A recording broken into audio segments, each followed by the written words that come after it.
Good afternoon, and welcome to session 4 of our 4-part series on green and sustainable careers.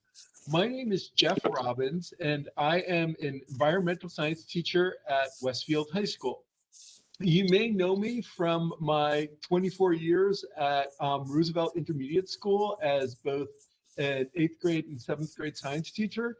And we are really excited this afternoon to have this opportunity to share some stories about careers in the fields of green and sustainability.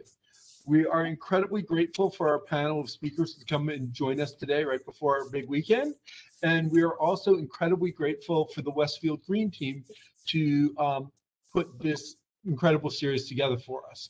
Before we get started, I'm going to invite Lois from the Westfield Green team to take a moment to say a few words. Lois? Hi, I'm Lois Krause from the Westfield Green Team Education and Outreach Committee. Thank you for joining us either live or through this recorded session. We're delighted to be offering this virtual Green Collar Career Fair, designed to show Westfield High School students a taste of the wide range of potential career paths they may consider that support sustainability. Our hope is that you'll be inspired to put your talents toward keeping our community, state, country, and world green. Thank you also to John Henry, STEM and Sustainability Specialist at the New Jersey School Board Association, for helping to put this together. We are hoping that this series serves as a pilot for a larger future event. The Westfield Green Team is always looking for student volunteers. If you're interested in volunteering, contact us at greenteam@westfieldnj.gov. Thank you, Lois. So the format of this afternoon's talk is that we will hear from each of our 3 panelists who will be telling us a little bit about their journey and what they're up to now. And then we will have a chance to answer any questions you may have, and also to further explore any of the content the panelists have shared with us. We're going to start with Mr. Jeffgeist, and he is going to tell us a little bit about his journey here. Jeff? All right. Well, thank you for having me. This was really exciting to be a part of, and I appreciate the invitation. So my name is Jeffgeist. I'm currently the programs coordinator at Duke Farms in Hillsborough, New Jersey. I've been doing this for about 2 years now, but so I had an interesting kind of how I got to where I am. So I'm just going to go through and talk about that, and feel free to interject with any questions or anything like that. So I had always been interested in anything outdoors. I grew up camping and fishing and bike riding, and just was generally outside a lot. So I always knew I wanted to do something related to animals or nature. I was like really inspired by Jeff Corwin and Steve Irwin and other like famous wildlife biologists and conservationists, and that's kind of where I always wanted to put myself. But when I went into college, I wasn't sure exactly what I wanted to do. I went to Rutgers in New Brunswick. I started out in the School of Arts and Sciences just because it was a more general options with major types. And then from there, I found the ecology department and all of the zoology classes, and that's really where I found what I really loved to learn about. And that's what I wanted to pursue from there. So I transferred into the School of Environmental and Biological Sciences, declared a major in ecology, evolution, and natural resources, and that's where I went from there. So learned a lot about wildlife conservation and plant conservation and natural resource management, invasive species, and zoology and botany, and all these kind of cool topics that I'd always been really interested in. While I was in school, as part of the School of Environmental and Biological Sciences, I needed to get research credit. So I joined an entomology lab that was focusing on brown marmorated stink bugs, which are those terrible stink bugs that come into your house in like late fall. They're invasive, they're not supposed to be here. And we did surveys. So over the summer, I was actually hired by the lab. It was my first like paying job in the field. And it was a team of us, and we'd go to a farm once a week for 24 hours straight and count stink bugs on trees for every 3 hours. So we'd go out at night, we'd get there at 9 o'clock in the morning on a Monday, and we'd be there all day until 9 o'clock in the morning the following Tuesday. and we'd stay up all night and count stink bugs on trees. And that was an interesting job. It was a lot of fun. And in between surveys, we would play like board games or went fishing or just kind of went exploring on the farm. But that was like my first job in the field. And so while I was in school, I was also, my first like actual paying job was at Home Depot. I was a cashier at Home Depot, and that's kind of how I sustained myself throughout undergraduate. After graduating, I was hired by the Department of Agriculture in New Jersey, and continued to do insect surveys, and we were focusing on forest pests like spotted lanternfly, emerald ash borer, and Asian longhorn beetle. And I would do more insect surveys, but also found I really liked to do education and outreach. So we would have a table at a like a county fair or other events like that, and just kind of talk to people about what they can do, how to identify the pests, what to do if you find the pests, and go from there. And I really enjoyed connecting with people and kind of teaching them about what was going on. After that, I worked in Princeton as a natural resource manager for a nature preserve, doing invasive plant removal, planting native plants, trail maintenance, volunteer management, all those kind of things. And right around that same time, I also got a part-time job at Duke Farms, and then I never left there. So I started out as an education assistant, helping out with programs, and that was really able to be creative and teach about what I liked to do. So I would teach classes on bugs or trees or kind of whatever I felt like teaching about or whatever was seasonally appropriate. So in the summer, I do a lot of things on fireflies or monarch butterflies, and create posters and videos and all these cool things. I was eventually hired full-time by Duke Farms, and now I'm in the role of programs coordinator, where I still get to teach, but I'm also more on the planning side of it. So we're kind of preparing for other programs, doing other events and conferences, some things for professionals. So I created this program called Master Ecologist, which is for professionals or people that are interested in the field, higher level programs, and we kind of learn about ecology and focus on different aspects of ecology. And my main job is to get people excited about conservation and stewardship and to really make connections with the environment. And then lastly, once I kind of found out what I really enjoyed to do, I returned to graduate school, and I just wrapped up my master's in environmental conservation education from NYU. And I graduated 1 week ago yesterday. So that's all done. Thank you. It's very exciting. So that's kind of what I've done, and I'm happy to answer any questions or move on from now.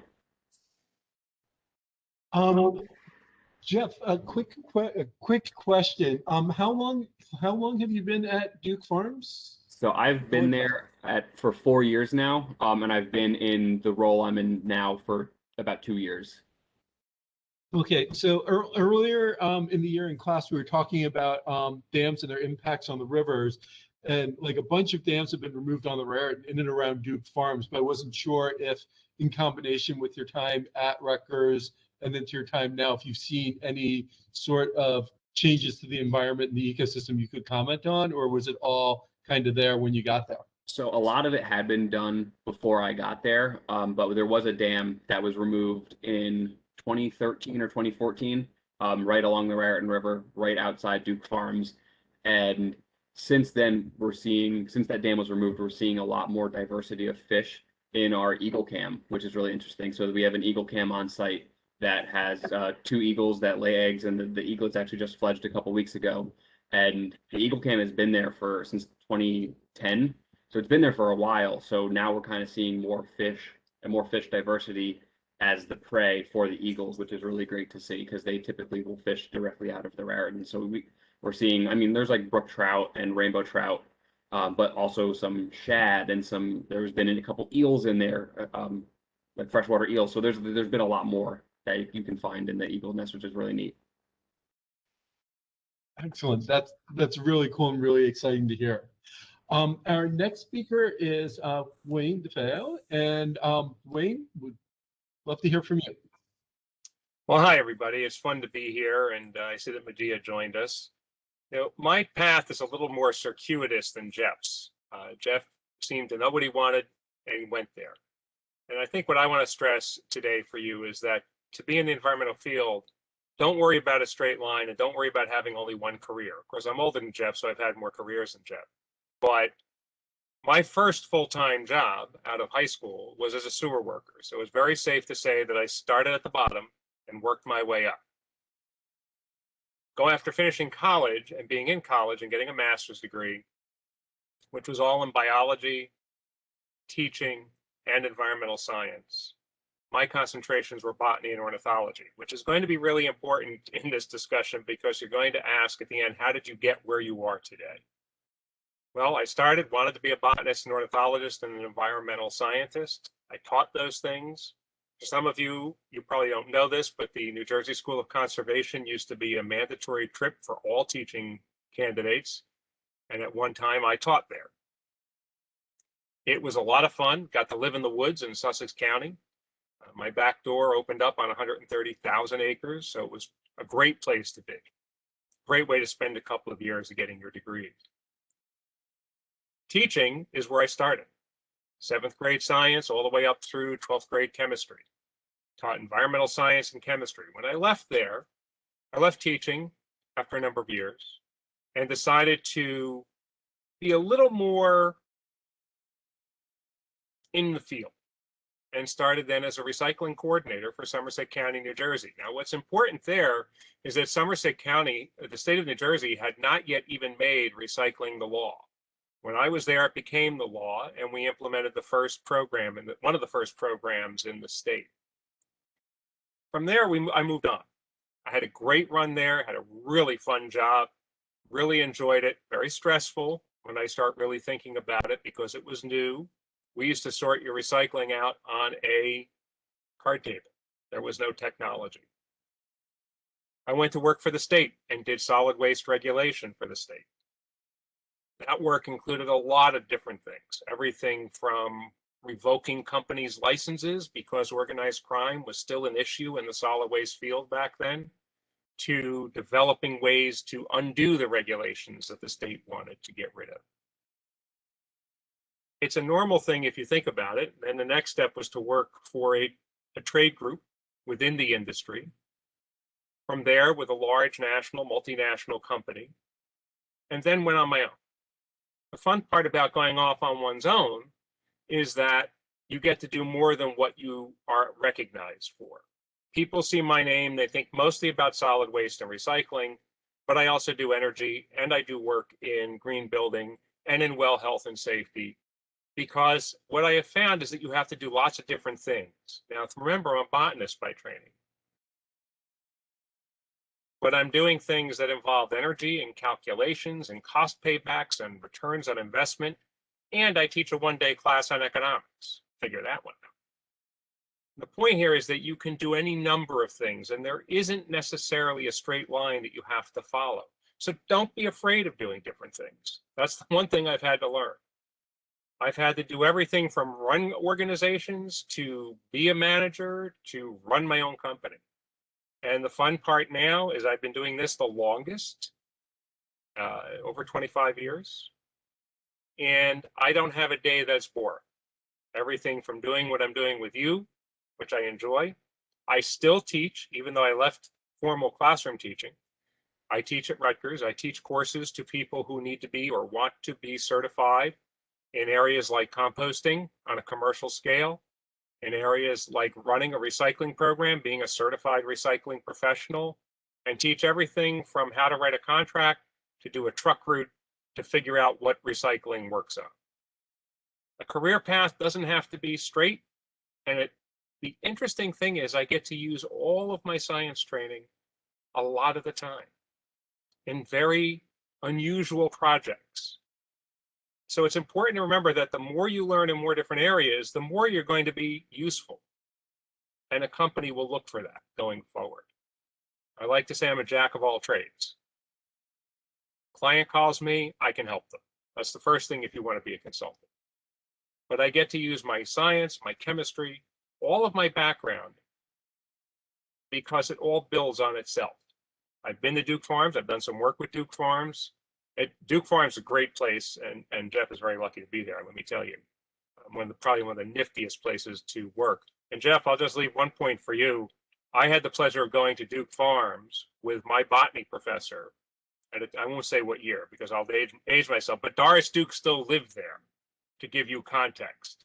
And we were able to get a private tour in the conservatories and the land around it when they were still in place. That time, that was a whole different world. Doris Duke was a tad eccentric, but she did used to plant beautiful tulip bulbs every year, and it was a beautiful place. So you're really lucky to work there. But all I'll say to you all is, look, it can be a lot of fun. The sustainability field is a blast. I do everything right now from developing green buildings to green building projects to solid waste programs to recycling programs to running a county program still. It's a great time. And I had a question come up. I thought I saw one bounce up there about recycling and plastics. Can they use bacteria to break down plastics today? You can. The problem with plastic breakdown, the way plastics are built today, is the chemistry. You can break it down into microplastics, but it's very hard to get rid of anything else. And microplastics are potentially harmful. We don't know what they'll do. That's the risk of that. Plastic is an anathema to recycling. It's very hard to deal with. And that's the summary. So if you have any questions, now would be a good time to ask, I guess. Wayne, you mentioned, so there's a lot of big things that you mentioned. I think that like plastic is kind of terrifying, and it seems like we're struggling with ways to deal with it. Yep. Which is a big future thing. And you also mentioned composting, and it's interesting because in our state, even though we're one of the most densely populated states, if not still the most densely populated state, it seems like our state seems to be a little bit behind as far as municipal composting, especially like higher temperature or non-traditional. Like when I think of compost, I think of like your vegetable peels, your grass clippings, your leaves, and like coffee grounds and stuff like that. But then I hear that in other states that people are able to do like almost all food products. Have you had any experience with that? Yeah, a great deal. Everything from actually at one point in corporate world, I had to go to Holland for a week to study food waste composting technologies, which was a horrible trip, I have to say. But one of the things that I learned on that trip was, and this was a very high technology compost operation at its time, the issue with food waste composting is always odor. And the issue is, I had a professor once that said, we are a buy me, give me, take me, send me society. We want everything, but we don't want to pay a price for it. Or as my boss here once said, talking about solid waste and food waste, everybody wants us to pick it up, but nobody wants us to put it down. They just want it to go away. And there is no way. And the point of the Holland story is that we were driving to this technologically advanced, beautiful facility. It stunk to high heaven for miles. I was 10 miles away and I knew what I was smelling. Remember, I started as a sewer worker. I can tell the difference. And when we got there, what we found is that it was a foolproof technology. If the power went off, the doors of the building shut. Well, Murphy's Law says nothing is foolproof because fools are so ingenious. Someone had the wherewithal to say, oh, it was getting warm in the building, so they used a big tractor to open the doors. That meant the fans weren't on and the odor came out. The point of the story is no one complained, not one neighbor. They accepted the fact that they needed this facility. In New Jersey, every food waste compost operation that has worked up to current time, with the exception now of 2 with a third coming online, 3 with 4 coming online, were all shut down because neighbors complained about the odor. New Jersey does have, Jeffrey, a mandatory food waste recycling law that was signed last year. So we are catching up. It is for commercial and large scale generators. Westfield High School would qualify when you get back to normal and serve lunches again at a large scale as a large scale generator. And by law will have to recycle, but through compost is food waste. So we're getting there. Jeff, I still say we should get it all done at Duke Farms, but John didn't seem too receptive in our meeting.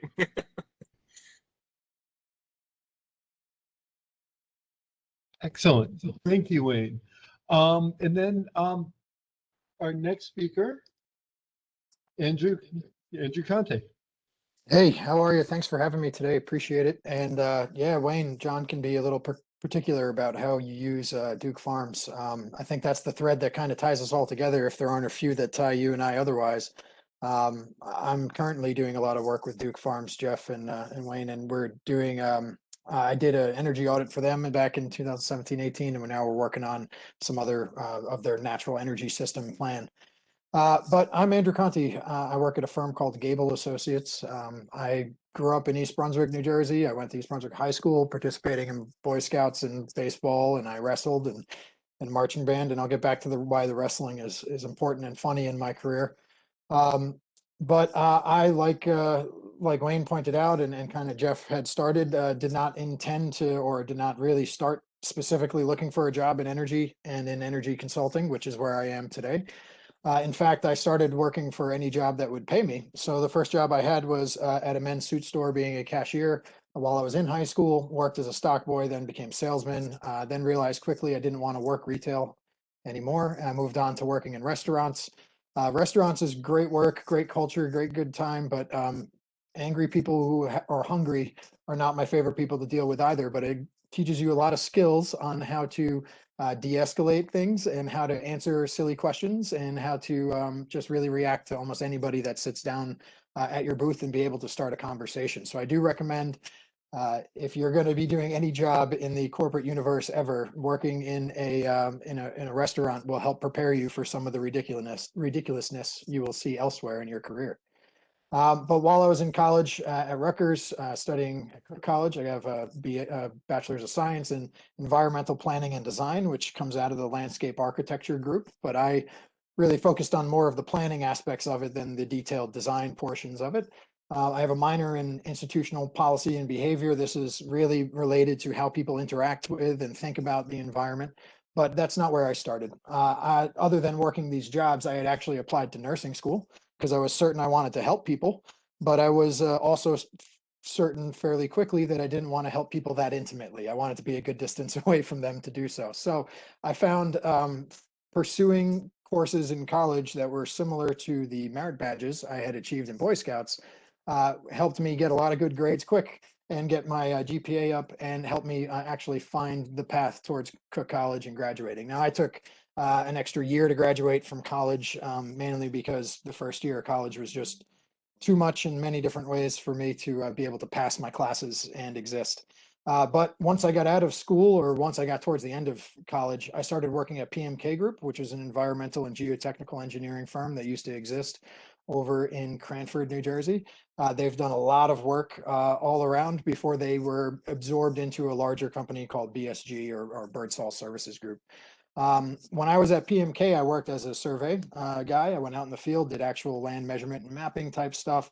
I worked with the geotechnical group on some landfill remediation projects. I worked with the really the environmental health and safety group the most, where I was out inventorying chemicals within public buildings, doing the right to know work.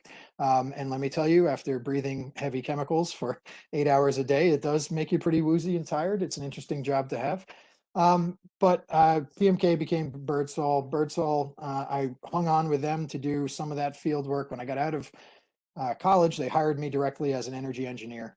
I started working on projects like the ones I work on today, which are really the behind the meter customer. So your school district being one of them, your municipality, helping you achieve energy management. So basically through energy efficiency projects, through renewable energy projects, assisting with procurements, assisting with feasibility studies, doing all sorts of analyses and whatnot in order to get projects off the ground, moving and into operation.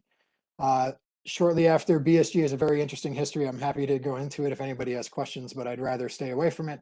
BSG became partner engineering and science, picked me up as an energy engineer, but really intended for me to solely work on property condition assessments, which is, I would say, the first half of an energy audit. It's when you walk into a building and say, this is what's wrong with your building, and here's what it might cost to repair it, but no indication of here's the best way to improve that to be the most efficient or carbon neutral or anything like that as part of those studies. They were burn and churn type work, and I realized that that was a little bit more close to retail than I wanted to be in the way that it behaved, and the way that it made me work was just unlivable. I had so much on my plate at times, and they were willing to pay me whatever money I wanted as long as I did that many reports all at once. So I will circle back though, the right to know aspect that I talked about. There's a law in New Jersey that says you have the right to know of any hazardous chemicals that are within your workspace if you're a public employee. And so I would be responsible through that job for going out and inventorying all those chemicals to make sure every public entity had a book with all the material data, safety sheets that they needed in order for them to be on hand in case something catastrophic happened with any of those chemicals while they were on site. So it kind of gave me a unique perspective and a window into how schools and municipalities operate, the places where no one's paying attention, like your DPW shelves or that flammable closet that's just hanging around in the science room. It gave me a unique perspective on how these entities work together and how they're similar, despite them being very different in their approaches sometimes. And it also got me into some very interesting places. That's one of the best parts about working in an engineering type field, is that you get to see things that other people don't. You get onto roofs that you wouldn't, with views that you wouldn't normally be able to get on. You get to get into, mechanical rooms that have equipment from yesteryear that no one else would ever see unless you were an engineer in those spaces and there for a reason. But when I was at Partner, I got tired of just doing this property condition assessment stuff and really my energy work being minimized. So I left there and went to a more boutique energy consulting firm called Lutine Associates. They're based down by Asbury Park. And we mainly worked for higher education and healthcare institutions in Manhattan and Westchester, helping them with energy management, with efficiency programs. We did a lot of work representing NYSERDA's. NYSERDA is the New York State Energy Research and Development Association or Authority.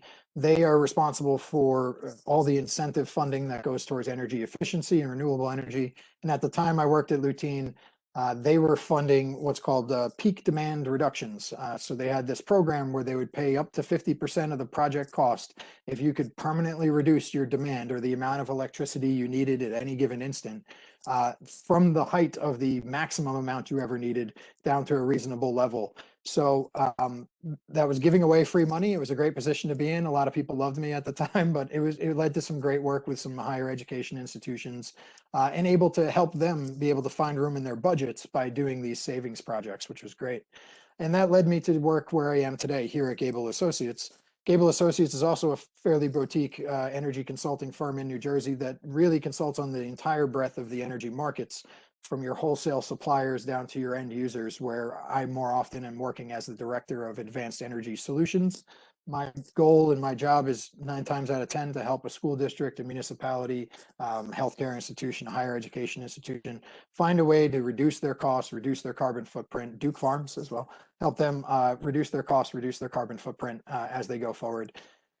And then as part of my role here at Gable Associates, I am the administrator of the ACESplus program, which is a program offered by New Jersey School Boards Association to all schools across the state as energy consulting services, specifically for schools as your expert to sit on your side of the table, make sure the school doesn't get worked over by a developer or misses the point or goal of doing a project.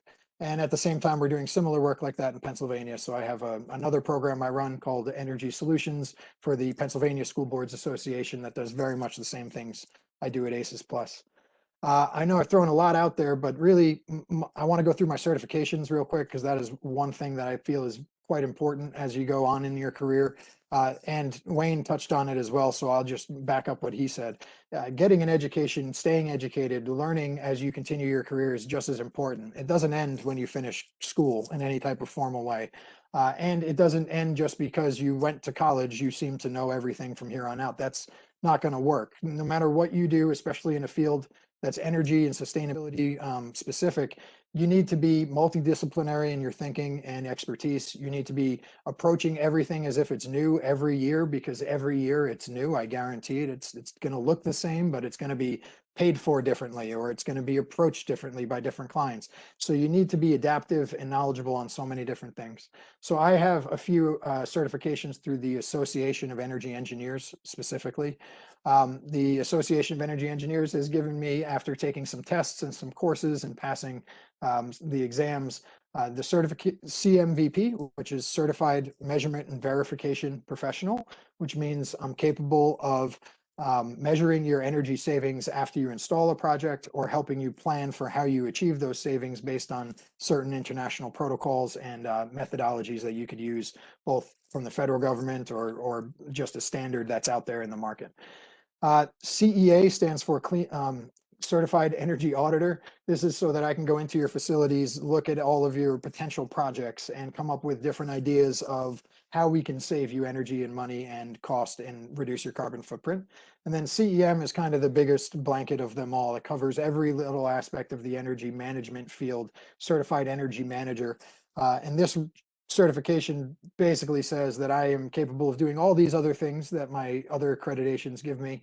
But on top of that, I could be your energy manager. In fact, you could just come to me with your questions and I could help you work through it. So like Wayne does, I'm sure, with his clients, it's a certification that says that I'm expert in this specific thing.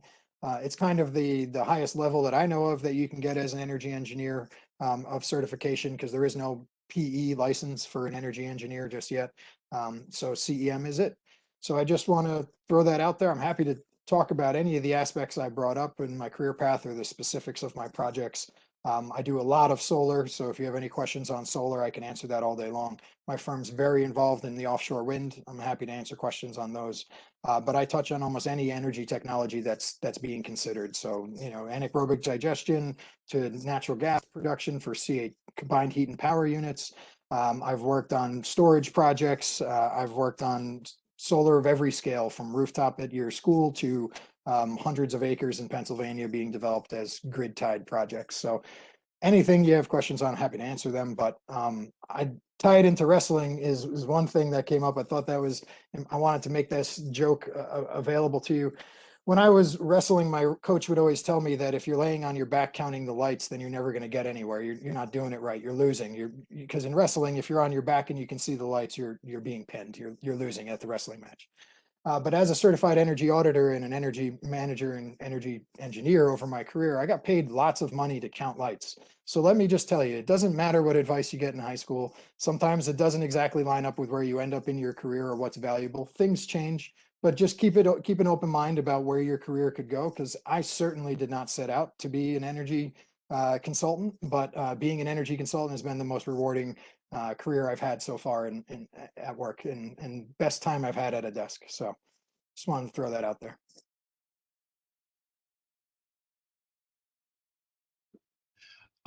Andrew, thank you for that. And it sounds like both all three of you are doing things where not only does it sound like you're having a lot of fun in your career, but it sounds like when you and Wayne and Jeff, as people come to you, a lot of times they'll walk away after paying for the services in a better situation than before you came on site. I think that there's a bunch of different things. I think that the right to know stuff is huge, because especially in public buildings, it's very common for things to end up in cabinets. And then 20 or 30 years later, people open the cabinet and are like, ah! You'll never guess the crazy things I found inside cabinets inside schools, like chemicals that just should never have been inside a school building. They were a lot of fun though when I was teaching chemistry. I'm sure they are. Yeah, no, absolutely. But I'm just not sure why there was like a vial of lithium in one school building, or something that was radioactive actually in another one by accident, or they were good for demonstration, Andrew. That's what you use them for. Good. Yeah, I'm glad. But it's hard I'm not to find saying an I'm not saying they were sheet good to breathe in. I'm just saying we used to do it. No, that's true. It's just hard to find the MSDS sheet on some of those products. Yeah, well, just to echo that, Andrew, one of the things I've run recently, just to give you context for everybody here, we run a household hazardous waste program for Essex County. In the last program we ran, and we get schools in as well sometimes as a courtesy. In one day, we brought in over 100 tons of hazardous waste from people's basements, garages, And as you say, we had one come in one day. It was a 2-pound block of sodium, elemental sodium. So It's crazy what people have just stored away. I don't know why anybody had that in their house. I still can't figure that one out. But Well, Wayne, listen, I'd love for you to do more of those programs in more places because it's always the longest line ever when I try and go to those things and drop off paint. So the more we can do household hazardous waste cleanups, I think the better off we will all be.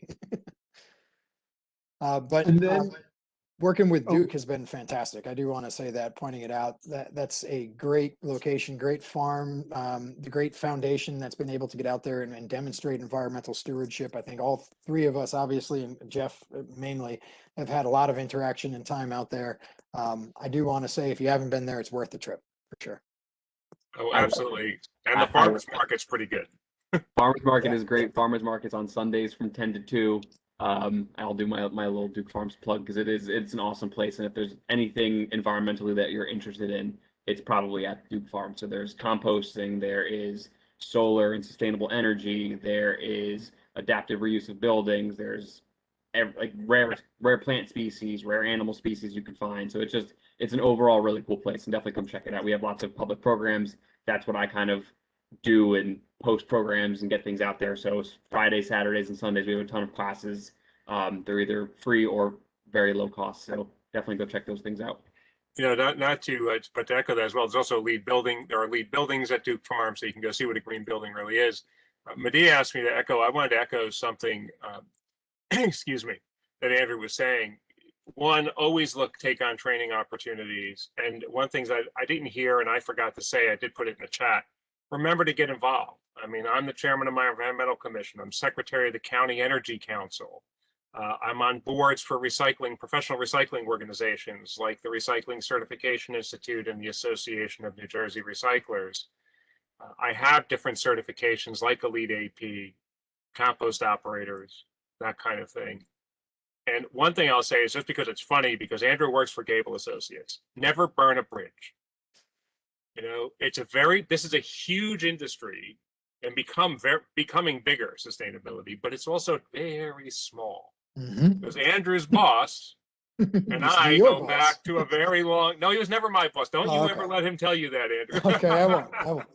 But we work together in the same state agency. And, you know, you just don't know who you're going to come across again in 5 years. There's the old statement, don't burn bridges. There's a lot of truth. I have to agree with that 100%. Especially in the fields that I've been working in, when you get out there, while it seems like it's a large industry, it really becomes very geographic and specific. And you run into the people that I saw early in my career, I'm still seeing later in my career. The clients I saw for my right to know work are the same clients I'm now seeing for solar development and whatnot. So really just soaking in as many aspects as you can, and early in your career, just being talkative and polite with everyone will take you a lot further later in your career. I have to say, I am not I had the path laid out for me and my idea was I'm just going to go in this direction kind of person. I absolutely just found my way as I went and ended up in this position, and then found out I liked it and kept on running with it. So I echo everything else that, you know, if you're polite to people, if you make good contacts early in your career, that'll carry you further. And everybody you see, I'm sure Jeff, I'm going to see him at Duke Farms, whether I knew him before or not. I'm sure I'm going to see him as I do my next work. I'm sure I'm going to have Wayne across the table from me at some point in the near future. So it's just important to keep the personal relationships going as well. It's not about the dollars. The reason you get into sustainability isn't because you're going to make lucrative amounts of money doing it. It's because you can get paid to do the right thing, is why you get into a career in sustainability, as far as I can see it. It's nice to do the right thing, and it's nice to get paid. And now, because this has become such a large industry and a whole sector of the economy, you can get paid to do the right thing. And the more people we're paying to do the right thing, the less people we're paying for them to do the wrong stuff. So I'm hopeful that we're slowly turning the tide here against these fossil fuel producers and being able to really shift this whole economy towards carbon neutral rather than carbon negative, where we are now. Well, yesterday's news was pretty much impressive on that, where Exxon's board of directors didn't get what they wanted. Right. And in fact, they have to work on carbon neutrality going forward. And that also shows you, just to echo again, there's another element what Andrew said, personal relationships is key. And yeah, we're all going to run into each other somewhere, right? That's just a given. The other thing to do is to also maintain, you've got to maintain your integrity in this field. I mean, I've been in government regulation, I've been offered bribes, I've had people, you just have to sit there and go, are you crazy? I mean, there's no point in this. I think the best compliment I was ever paid is after leaving government, I represented the industry I used to regulate. That's not uncommon. And then ultimately, some of those folks became my clients, the ones I thought were reputable. And the one gentleman who hired me said, I said, why are you hiring me? I remember fining you $12,000 when I worked for the state. He said, yeah, but you treated everybody the same. The law was the law. I made a mistake. I paid a price. And yet he hired me. So if you just maintain, do what's right. I know that sounds very cliche. I mean, it really does. But, Steve Gable's an example of that. Steve always did what's right. And Steve's been very successful. Gable Associates is a very successful company, with him as the leader. And, Jeff, at Duke Farms, Mike Catania, who was the prior director, came from DEP. All of us know each other. You get into this field, folks, you'll run into all of us. You're the next generation up for sure, but you're going to run into all kinds of people. And the one thing I've learned is if you mistreat someone in this field, people have very long memories about that. I agree. Yep. Right? Yep. Andrew and I might disagree on something. If he comes to the Energy Council, I may not like what Gable Associates says, or he says, that doesn't mean anything. It means nothing. Right. It's okay to disagree too. I mean, it's going to take every voice there is and every idea that there possibly is for us to be able to get to the point where we have all the solutions, because it's going to be an ecosystem of solutions. It's not going to be one magic bullet at any point. So there are no, one person's correct and one person's wrong when it comes to sustainability. There's just a leveling of priorities that needs to happen, and then an understanding from there how you're going to interact with that and develop that project that they're looking for to meet their goals. So, I echo 100% what Wayne says. You got to be polite to everybody. You never know who you're going to see out there, especially in your career field. And it's great to make good contacts with everyone you can early on in your career, but watch out for those pitfalls. As much as, Wayne talks about it from as if it was, yesteryear that stuff happened. I've been asked to make bribes, even in my career right now. And that's not something I'm willing to do. I'm never going to contemplate accepting that conversation as normal. And it's because of my history that I just wouldn't do that with Boy Scouts and the experience I had at Birdsall. But in reality, that it's not gone. People still try and get an edge on anybody any way they can, even though we're doing the right thing here with sustainability and green economy and all that. It doesn't mean that this nonsense of how people behave doesn't still take place. So, if you are somebody who's even keeled, who can treat everybody the same no matter what, and doesn't step into any of the mud that is thrown out there at you, you're going to go a lot further in your career than if you get riled up by every little thing that comes your way, or you think for some reason the quickest way to this is going to be the best way for it. I think we all know, looking at sustainability, the way to do it is to do it right. The way to do it is not to do it quick. You can do a lot of things quickly, but you can only do a few things quick and correct. And so it's better to take the time and do it correct, include all the stakeholders, get all the voices in there, have all the attorneys vet it and say it's good to go before you go out there and try and bring out a new product or bring out a new service or put a whole new thing together. Because if you just ignore it, you just take the quick route to it, you're going to find yourself, maybe you'll end up with a big pool of money at some point, but you'll probably be by yourself while you have that money, because nobody's going to want to work with you from that point forward. So, and I think there's a lot to be said to that. I'll say two things on that. One is, my motto as a consultant is good, cheap, fast, pick any two. That's not new. I didn't make it up, but that's an important point to remember. I always tell all my clients, if you want this done right, there is a cost to that, because there's experience. In my case, people pay for experience because I've got more of it, and you pay for that, or they pay for my time. But that you do your best. Your goal is to do your best. And the other thing I would say to you in a career, the best career advice I ever received was from a commissioner who hired me many years ago. And he said, take your job seriously. Never take yourself seriously. And I thought that was great advice. That is good advice. I will also say, though, find something, and I'm sure Jeff can speak up about this as well. Find something you like doing. Absolutely. because it is not worth spending the amount of time you have to spend at a job if you do not like what you're doing. And I mean that not just in the sense that you should get some joy. There is no way that every day of my job, I work on construction in New Jersey with solar projects. There's no way that every day of my job is enjoyable. I'll put that out there. But I enjoy the result of what I do. At the end of the day, I can look back and point at 15, 20 schools that I did in the last 5 years that have solar on them now that didn't have them before. I can point at 4 or 5 schools that have done energy efficiency programs that have enabled them to pay for teachers and keep teachers that they couldn't have done if I wasn't sitting there helping them. So the result is important, that you enjoy the result, but you're like anything, the inspiration is only 5% of the job. The 95% of it is the craft. And if you don't have the patience for the craft, it's going to bother you. But Jeff, I'm sure you could speak on that, right? I mean, how He's much working at Nirvana. What could he speak to? He's working in a perfect job. It doesn't get much better than where I'm at right now. So it's great. So I found out about Duke Farms. I have a weird echo. So I found out about Duke Farms. I went on a school trip in my undergraduate, and we went on a trip there, and that's where I found out about it. And then I needed to work there, so I was just constantly applying to whatever positions opened up because I just wanted to work at Duke Farms. It's a great place.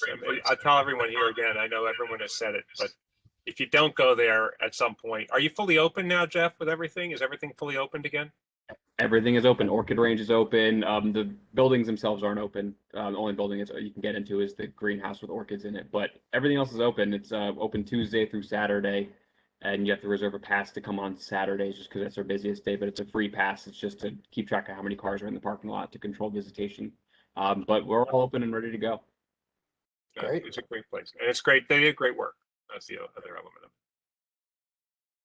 of it. One quick question, and I think Wayne and Andrew, this is going to come back to you a little bit more. Can you talk a little bit about, like, we mentioned LEED certification, you mentioned energy audits, and you talked a lot about public spaces. Is this something that do you also do like private homes? Is that a separate whole thing? How would a private energy audit compare to like a public energy audit of, like, let's say a middle school or a high school? Well, you want to start with that? Yeah, I'll jump in. The public energy audits can be paid for by the state. So the way that they're different is that one gets paid for by the state and the other one has to be borne by the entity requiring or requesting the audit. But the level of detail and the description and the process should be exactly the same, which is why they have certifications for doing energy audits. You should always be having someone come in, look at creating a baseline of your energy usage, benchmarking that for the future so that you have it in some type of program where you can track your energy usage over time, and then explain to you all the energy consuming equipment you have in your facility and how that can be improved and more energy efficient in the future. And also recommend water conservation and maybe ways of doing on-site generation to control your energy. But the difference between for me, a private client, I don't normally do residential, so I can't really answer specifically how residential versus public works, but private entity versus a public entity. Public entities have specific rules on how they get into contracts, how they behave with their counterparties, what they can and can't ask you for and include in that. Whereas private entities could literally do whatever they want. And they're usually want all three of what Wayne said, all as quick as possible, right? So quick, fast, and good. But I'll leave it to you, Wayne. What do you have here? I actually started doing home energy audits while I was still teaching when New Jersey had that first program. So I had become a licensed energy auditor at that time. I don't do home audits. Home audits really aren't cost effective for a small company like mine, and the state pays for them. You can still get audits through the utility companies. There are always new programs rolling out. The big reason the state did that is you really can't get the money for rebates on some of the items for energy improvements unless you've had the state audit. So I won't do a homeowner audit, really. I've occasionally done them after explaining that you're not going to get a rebate with my audit, but some homeowners still want an independent person to come in. They don't want to deal with anybody else. They don't care about the rebate. But I do them very rarely, mostly favors if I do them. So, we've actually done a few partner programs with New Jersey Clean Energy Program, and they do the homeowner audits and with the rebate program. So those are all things we've done, like webinars and online classes through Duke Farms, partnered with New Jersey Clean Energy. So we have some resources on that on our website. Yeah, I'm sure Duke wouldn't be upset about me speaking about it. So to talk about a private client versus a public client, for instance, I've done energy audits through the state program for other municipalities, but when Duke called up Gable Associates and said, we want to do an energy audit of all of the buildings we have, which are kind of uniquely not the same as public facilities, right? There's a lot more akin to residential or some type of buildings you would never even think of having in New Jersey that you have to, like the Coach Barn and whatnot, that you have to really consider how they're being used. So the focus though was just different. With Duke, they said, we want to find all the things that we can incentivize and that are big ticket items, but we'd also like to know about every little crack and window pane that needs to be replaced or filled in, just to make sure that we're not having any weatherization problems where we're getting outside air into the building if we're trying to condition it, and invite inside air outside if we're trying to do it. So the specifics is usually different. When you get down into it, when you're working with a private entity, they will tell you exactly what they want from you. You can explain to them what it is that you would like to do and give them a basis, but they're usually going to focus in on some specific questions they're trying to answer. And there might be a little further down the road in their understanding, like say Duke is, than say working with just a normal school district, which you have a change in administration, you have a change in the governing body. It may not be the same people there, even though they have done a project in the past as a district. Those people might not be there anymore. So there's a lot more education that goes on when you work with a public entity versus a private entity. But if you're a homeowner and you're trying to have an energy audit of your own facility, you would absolutely expect the same level of education from the professional. Absolutely. But no matter how it works, the energy savings calculations are the most important part. If those aren't done accurately, then your decision-making process going forward is flawed.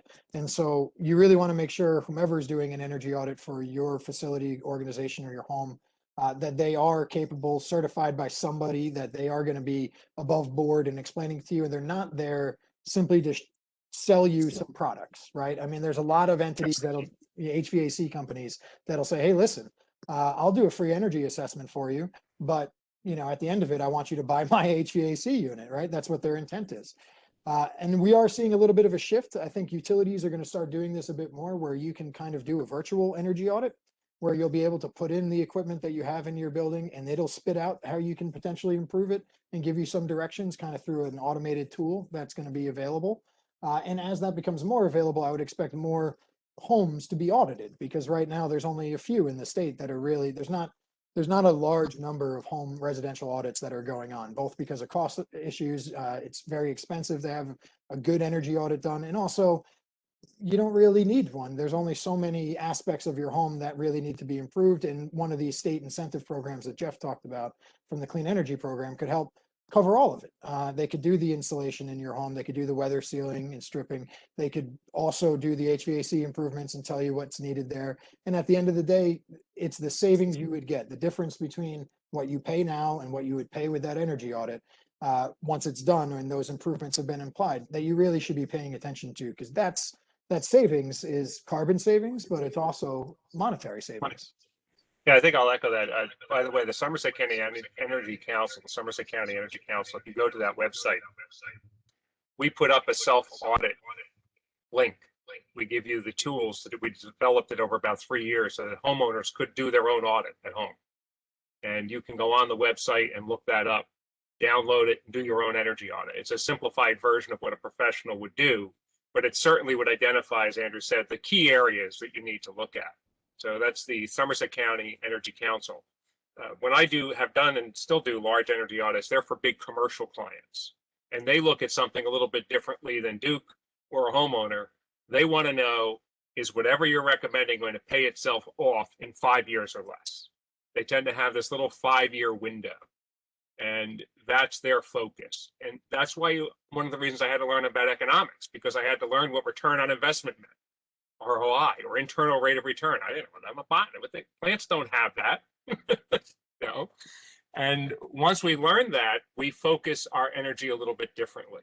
The same result, in the end, we're all looking at the same things, but we have to present it in the way that client wants, which is, am I going to make enough money back fast enough?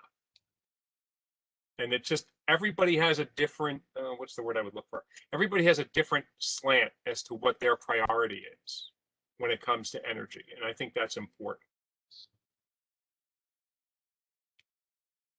Excellent. Thank you. This is incredible to hear about all of your stories, and also how every day it sounds like it's so different for all three of you, where like you have like the skills and the knowledge set to meet the challenges, but it sounds like a lot of times you don't know what the challenges are until you get to the site, which is That's a good way to put it, Jeff. That's a really good way to put that. It's like every day you're playing a pickup game of basketball. Everybody knows how to play basketball, but you never know what's actually going to happen until you step on the court. That's right. except this guy. I'm no good at basketball. So to both our home audience and our fellow panelists, are there any other questions for our panelists for today?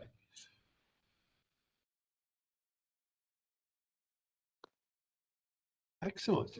Well, I would like to thank everyone for coming in today. This has been absolutely fantastic, and I hope everyone has a wonderful Memorial Day weekend, and take some time to get outside while the weather is nice. For all of our attendees, thank you for joining us. For anyone who could not make it or arrived late, this recording, we will make the recordings available at some point next week, and I'll let everyone know. And thank you all, and I hope everyone has a wonderful weekend. Thank you so much You all all for as coming well. in. This was fantastic. And Andrew, tell Mr. Gable I said hello, will you please? I will do. Absolutely. Thank you guys for having us. Appreciate it. Thanks, Thanks for everyone. having us. It was a lot of fun. Thank Jeff, you. I'll see you soon. Thanks, everybody. Thanks, it was awesome. Thank you. Okay, I am stopping the recording.